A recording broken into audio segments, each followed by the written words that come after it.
Welcome to part 2 of episode 5. Now at the moment I feel like I'm filming all my links and such in all the same places, which is understandable and to be expected really, considering the way the world is right now. But today I thought just for something different, I might bring you out and film this bit on my walk in the woods near my house. It's just like being back on the course.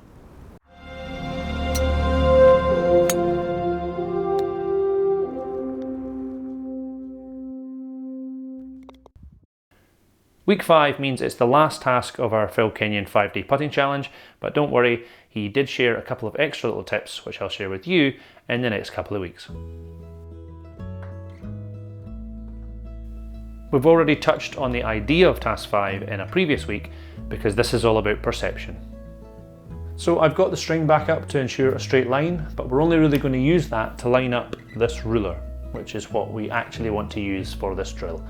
It's a bit like trying to make an X jealous. We're going to put the ruler down on the spot aimed exactly at the centre of the coaster,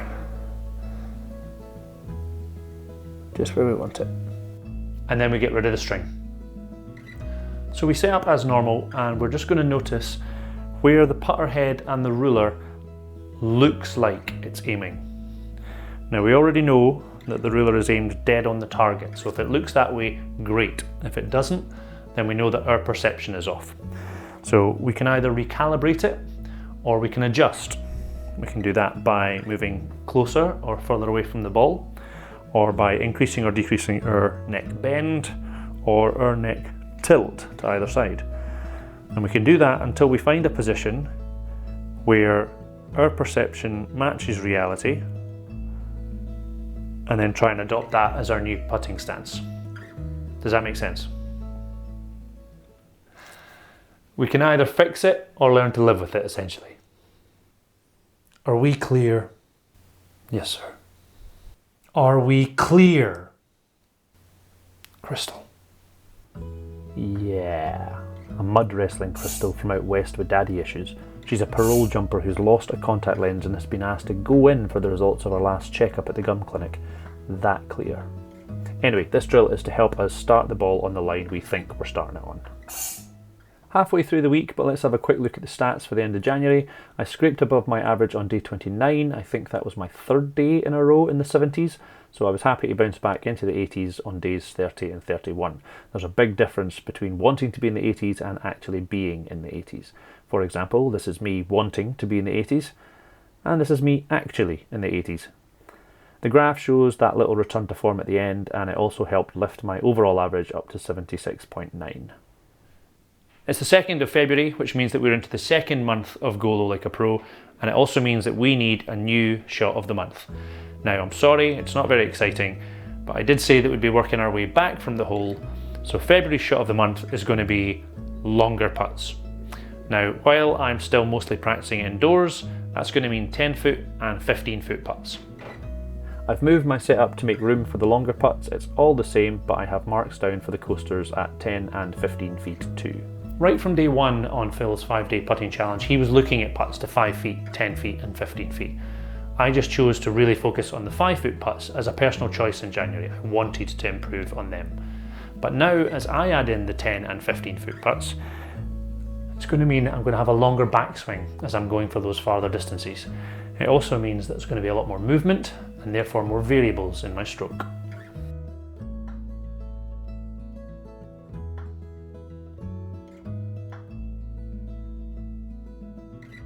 So this month I'll just be doing exactly the same as I was doing in January. I need you to guide my sword. But for longer putts. I will still be practicing a lot of 5-footers though, because arguably they are the most important shot in golf. So there are a few more stats for putting now. With the new setup I hit 20 putts to 5 foot and 40 to 10 and 15. So you can see the new numbers for 5 feet, 10 feet and 15 feet. The graphs I've changed as well, so you can see the percentages through for each distance all on the one graph along with the trend lines, and likewise the percentages missed left and right on separate graphs too.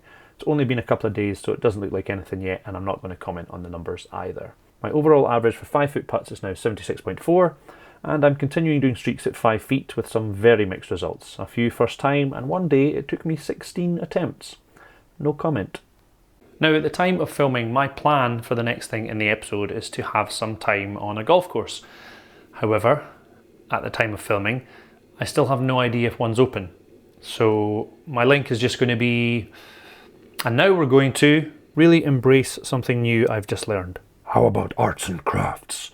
Pile of bodies, pile of heads. So it turns out that these unboxing videos are quite a big deal, which is a little bit fortuitous for me right now, as I may have taken the advice that I gave to Dave at the range and applied it to myself.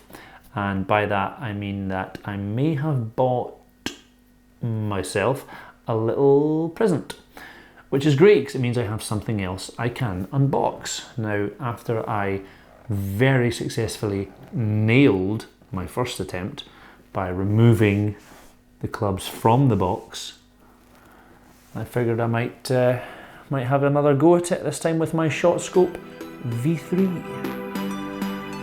So this isn't a particularly new product. Chances are you've heard of it, you might even have one, or maybe you've even watched someone doing a genuine unboxing of it video. For me though, this is a golf GPS watch. I've wanted one for a long time because I've always just used an app on my phone, which has been great, don't get me wrong, but it can be a bit of a faff having to get your phone out before every shot. Now the V3 also has stat tracking built in, which means that I don't have to sit there and input, more input, where my ball went, what club did I use, did it go right, did it go left, how many putts did I have, all that sort of stuff. The watch and the tags do all of that automatically, which sounds amazing.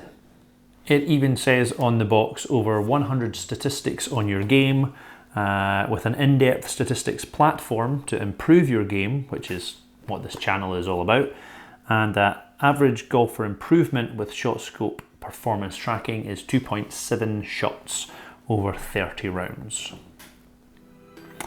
Right, let's unbox this bad boy.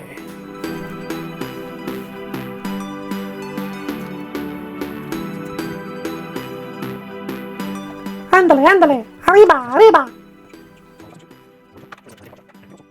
Okay, so it's a lovely watch. It just looks like an Apple Watch, to be totally honest. Not a bad thing by any means. It's not very bulky at all. It's not very heavy. It's quite light.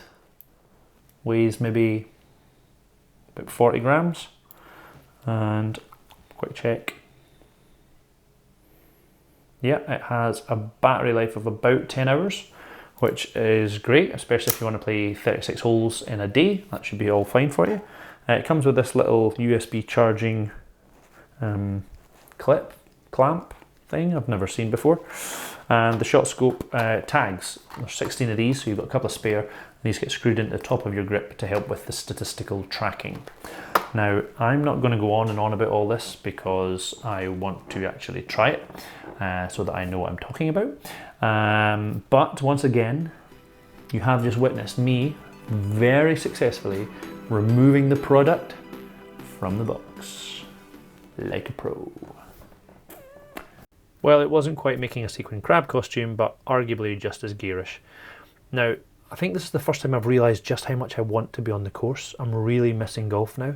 So heart goes out to absolutely everyone who can't play at the moment for whatever reason. Hopefully next week, especially as I really want to try out my new Shot Scope. Let's have a wee look at your comments.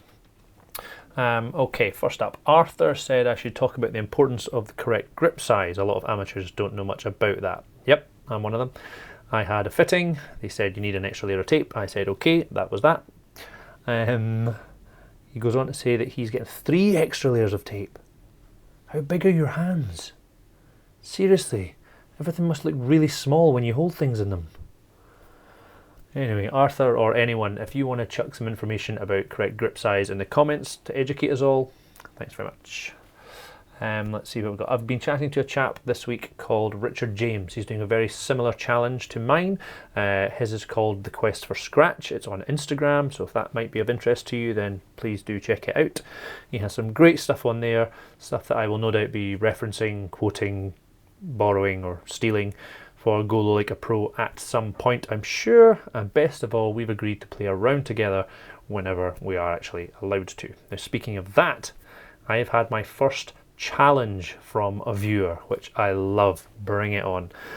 Marcus Wood was considering buying one of my wedgies that I have up for sale. I don't know if I mentioned I've got new wedgies. Anyway, I pointed him in the direction of the channel, and Marcus got in touch, said yep, he'd love to have a game, give me some advice from a fellow, average golfer. Like, absolutely, 100%. Marcus then went on to comment on one of my videos saying, just to throw my tuppence worth in, I always play my chip shots in a pendulum motion, e.g. if my backswing finished at 10 o'clock, my follow through would finish at 2 o'clock.